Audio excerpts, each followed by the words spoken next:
name's Nazir. My name's Nazir. And I'm going to be 4 months old in about 3 days. Isn't that right, Papa? And he's going to be joining in on my little story time today. And not even because it's a cute moment, because actually he's literally cranky, so he has to be part of this. But today I'm going to be telling you guys about my C-section experience. This has been like heavily requested. Like, I've been supposed to do this video months ago, but like I'm just not getting to it because baby life be lifing. And I was doing a bunch of vlogs for my channel, so like I was focused on that, and I still have a bunch of vlogs I'm supposed to be uploading. And if y'all want to see those, make sure to subscribe to me. Here's a few that I've done, and they be pretty good in my opinion, so definitely check them out and subscribe to me. But yeah, let's get straight into the video. So I'm gonna go first for the C-section experience story time. I wanted to start like from like the very beginning when I was pregnant, of regarding why I needed one, because a lot of people was like, why did you even need one anyway? So nothing was wrong with me, and I'm doing that because like if people need a C-section for other reasons, it's nothing like wrong with them per se, but nothing was wrong with me. The only issue was at like 32 weeks they did a growth scan because he was measuring a little small, so I had to keep getting like all of these growth scans and stuff. And basically during the growth scan they had also seen that, so during my whole pregnancy, okay, actually I need to go further than that. So during my whole pregnancy, around like his 20-week scan, the anatomy scan, they found out that he was sideways inside of me, but like they weren't too worried about it because it was like, you know, that's kind of normal, and he should turn head down when he needs to turn head down. So yeah, he was sideways, and they were like, it's not that much of a concern for real, yada yada yada. So then at the anatomy scan, they couldn't get all the measurements done because he was really just stubborn, like he was not trying to move and stuff, and he was in like a real awkward position. He was sideways. So yeah, I basically had to come in again like 2 weeks later because they was hoping that he would have turned by then, like to a different type of position where they could see stuff better. But y'all, when I came back, he was in the same position. He was like, who turning? Not me, not you. You said you won't turn it. Yeah. He looking confused, like, who you talking to? But yeah, he did not turn for the second one either, so they still didn't get everything. So they was like, they were gonna send me to another hospital. Well, I was at a clinic. That's who my OB type people were. They were at like this women's clinic or something. So for my third anatomy scan, you're only supposed to really have one. For the third one, they sent me to a hospital who specialize in like babies and special pregnancies and stuff. So we had went there, and they did get like a better view of my baby, but they were saying, because the clinic I was going to, they were basically saying like the baby looked fine, but they couldn't get everything they needed to get because of his positioning. But this new place I went to, the hospital, they were like, okay, he's in a better position, but like he's not measuring where he should be measuring. And I think I was around like, I probably was like 26, 27 weeks, something like that. So it was like, they want me to come back in the next 2 weeks for a fourth anatomy scan just to see if he grew a little bit from what they seen. And if he did grow a little bit from then I wouldn't have to keep coming back for more scans. So I came back after the 2 weeks, and I was like almost 30 weeks at this point, and he still was measuring small, like, and I think they said he was measuring the same size as he was measuring when I had first came in 2 weeks ago at the hospital. So they were like, okay, you're like high risk, and we're gonna have to see you every week. You're gonna have to get an ultrasound every week, and they might have to take him out at 37 weeks because they think that I had fetal growth restriction, and he would have a better chance of growing properly outside of the womb rather than inside of it. And y'all, he might start cutting up. If he start cutting up, I'm gonna have to feed him. And if y'all watch my channel, you already know I do the natural way of feeding. I can't say exactly because the guidelines on this app is crazy. But anyway, yeah, so that had happened, and we came back in the next week.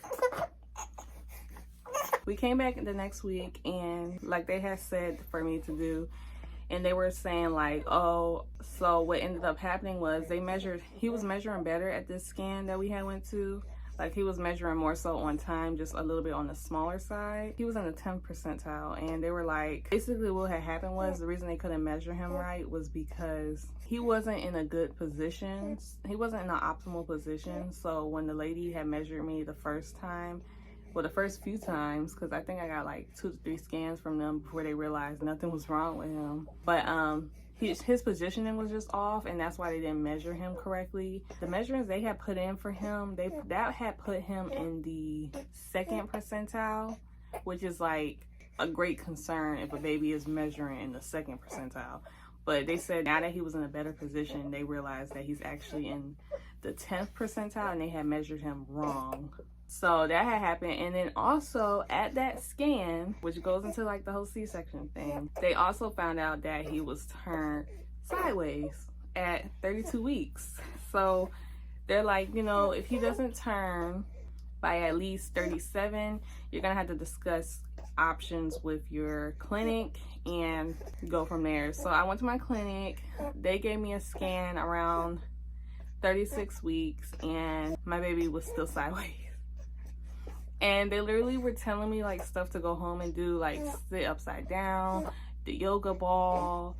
What else were they telling me to do? Pretty much everything they was telling me to do is what I was doing. And the spinning babies thing, that didn't work for me either. Nothing worked for me, to be honest, y'all. Like, this baby was just not turning around. So I had went back to my clinic around like 36 weeks. They did another ultrasound. He still was sideways.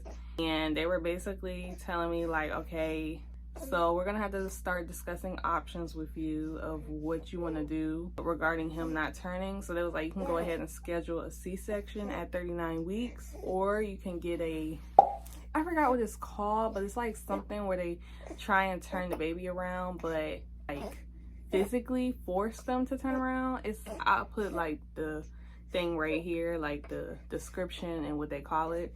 It starts with an E, but yeah, they said I could get that, and people typically get that done at 37 weeks, no later.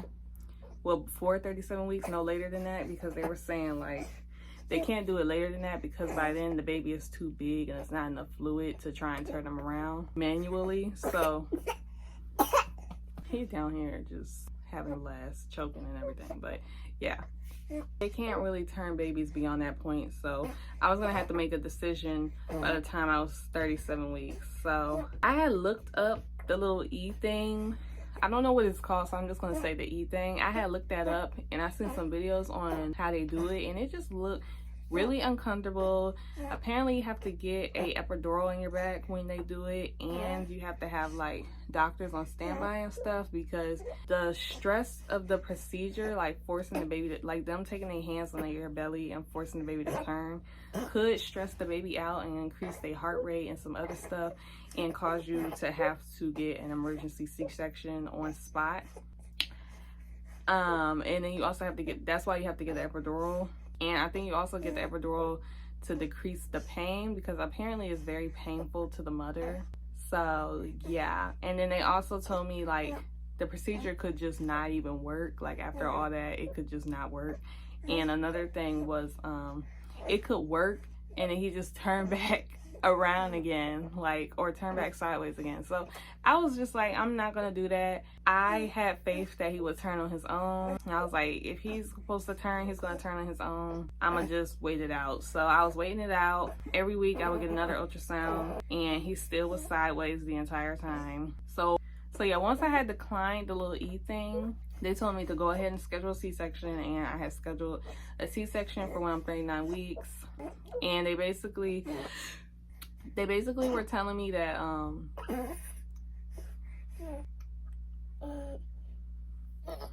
he's down here smiling at me. He's down here laughing and playing. But they were telling me that they were going to do one more ultrasound scan before I went in for the C-section, just to check and make sure that he didn't turn, because the clinic that I was at, they really care about their clients and the babies. So they would really prefer for me to do a regular birth, you know, the regular way. Don't want to say the word because this app, but yeah, they were gonna do one more scan just to make sure that he didn't turn upside down last second or something, and that they weren't about to unnecessarily do a C-section. So yeah, that's the reason why I ended up having to get a C-section, because my baby is just so bougie and he ain't want to come out with a cone head like the other babies, and he just wanted this big grand entrance. So he sacrificed my body. I had to get cut up just so that he didn't have a cone head. It's like, no, I don't know why he didn't turn, y'all, to be honest. Like, he just wouldn't turn. Like, there was nothing. And that's another thing. When I got my C-section, they took him out. It was just like, there was nothing even wrong with him. They don't know why he didn't turn, but he just didn't turn. Like, I don't know why he didn't turn. And then I couldn't even go like the route where some people, like, they seek out like midwives to deliver breech babies. I can't even go that route, because like technically a breech baby is like, technically, yes, it's any baby that's not head down like they're supposed to be. But like when you think breech baby, you think a baby that's like head up here, body going downwards like this, like this diagram right here. But my baby was literally sideways, so like there was no one who could deliver me like that, and it was just like not possible. Like, you can't push out a baby sideways. It's just not realistic. They're not gonna be able to come out, and something's gonna end up happening. Something bad is gonna end up happening. So I couldn't even go that route if I wanted to. Like, my only option was a C-section. So yeah, that's why I had a C-section. Now let's get into what happened. He got a lot going on down here, y'all. Now I'm gonna get in what happened during my C-section. So I had scheduled a C-section, and the day before, well, so leading up to my C-section, I had to get like these, I forgot what they're called. I really wish I did this video like right after I got it, because I remember these terms and stuff, but like I just don't remember. I had to get like these things done where like they would put monitors on my belly and stuff, and they would monitor my baby's heart rate for like an hour. No, they would monitor my baby's heart rate for like 30 minutes, and like it would mark each time he had a spike and stuff like that, to like, it was like testing his reaction to distress or like stress, and just basically making sure that they didn't need to take him out early, because if he had a certain reaction that he wasn't supposed to have, they were going to take him out earlier so that he didn't end up going into distress before he was born. I probably just explained that so ghetto, but yeah.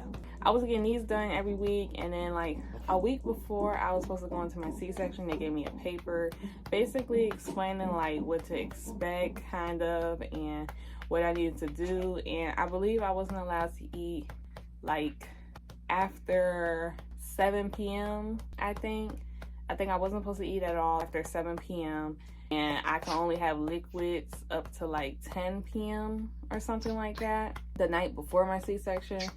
So I didn't eat, and I was only having liquids, and I think the only liquid you can drink is like Gatorade. So yeah, I only had drunk Gatorade around like 10 p.m. before my C-section, and I packed all my stuff up. If y'all want to see what I packed in my bag, I have this video right here. I did end up taking some stuff out because I was having a C-section, not a regular birth. So I had brought like this little C-section band for my stomach, which I strongly recommend getting. It has like a cold patch inside of it, and it could be a hot patch too. And it was just so much more comfortable than the one the hospital had gave me. And yeah, I really loved that thing. And it was by Freedom Moms. It was this thing right here. I definitely recommend that. And I have brought my own little disposable boy shorts right here, also by Freedom Mom. I recommend those too. Super comfortable. They kind of look like some cute little gray shorts, so like you can honestly just wear them around the room and you don't feel naked or like you're wearing a diaper. So yeah, I had those on. My C-section was at 7:30 a.m. but they wanted me to come to the hospital at 5 a.m. and they basically said it's to make sure, you know, everything is good and to prep me and just get everything ready, I guess. So we left the house at 5 a.m. We brought all of our stuff, and when we got there, they had like showed me this room, and I had to wipe my belly down with like some lemon scented wipes or something that they had gave me. And then I also had to put these compression socks on that they said help keep me from like swelling or something like that. I believe that's all they gave me, and they just went inside the room and they were just going through everything with me, like what's gonna happen, what medicines and stuff they were giving me after it was done, and just basically just walking me through everything. And then like out of nowhere, y'all, it was like It was like 6:30 a.m. and they'd say like all of their devices and stuff was literally off, like out, like they was out of Wi-Fi or something, or like power or something like that. So they were basically saying like they might have to reschedule my C-section. And I was like so scared because I definitely did not want that to happen, because I had mentally prepared myself for today, and I was set on today, and I had told like my important people who were going to be there and want to see the baby and stuff that it was going to be today at this time and all of that. So I was like really hoping that everything would turn back on. And I also was like internally panicking because I be feeling like the worst stuff be happening to me. Like I have the worst luck. I be feeling like, oh my gosh, of course the power goes out when we get here, like of course. So yeah, that had happened, but then it ended up coming back on around like 7:20ish. And oh wow, he just threw up everywhere. Y'all can see how chaotic this is, trying to do a video with a baby. But he don't want to go to sleep, so he here with us. But anyway, so yeah, that had happened around like 6:20, and then around 7, it was like, okay, they might just delay my C-section until the power comes on. And then at like 7:10, the power had came back on, and it was like they're gonna proceed as normal, and they're gonna still do my C-section at 7:30 a.m. So around like 7:15ish, a whole bunch of people started coming in the room all at once. Like, there was a bunch of doctors basically introducing themselves to me, and they were telling me what they were going to be doing. Like, these 3 people came in there, and they were like, they're going to be taking care of the baby when he comes out, and like just making sure he's good. And then like my anesthesiologist came in, and he was telling me what he was going to do and how the medicine was going to go inside of my bag, what medicine I was having, the effects it was going to have, and stuff like that. And I got the spinal tap, which is basically, it is not the epidural. The spinal tap is like an automatic type of numbing, and it happens kind of instantly, they said, and it does wear off after a while, but like it's just one shot that you get in your back. It's not like the epidural where you have to keep this thing in your back, this catheter, and keep getting like doses sent through the catheter or however that works. You just get one tap, literally a spinal tap, and that's it. It just numbs everything like almost like instantly. So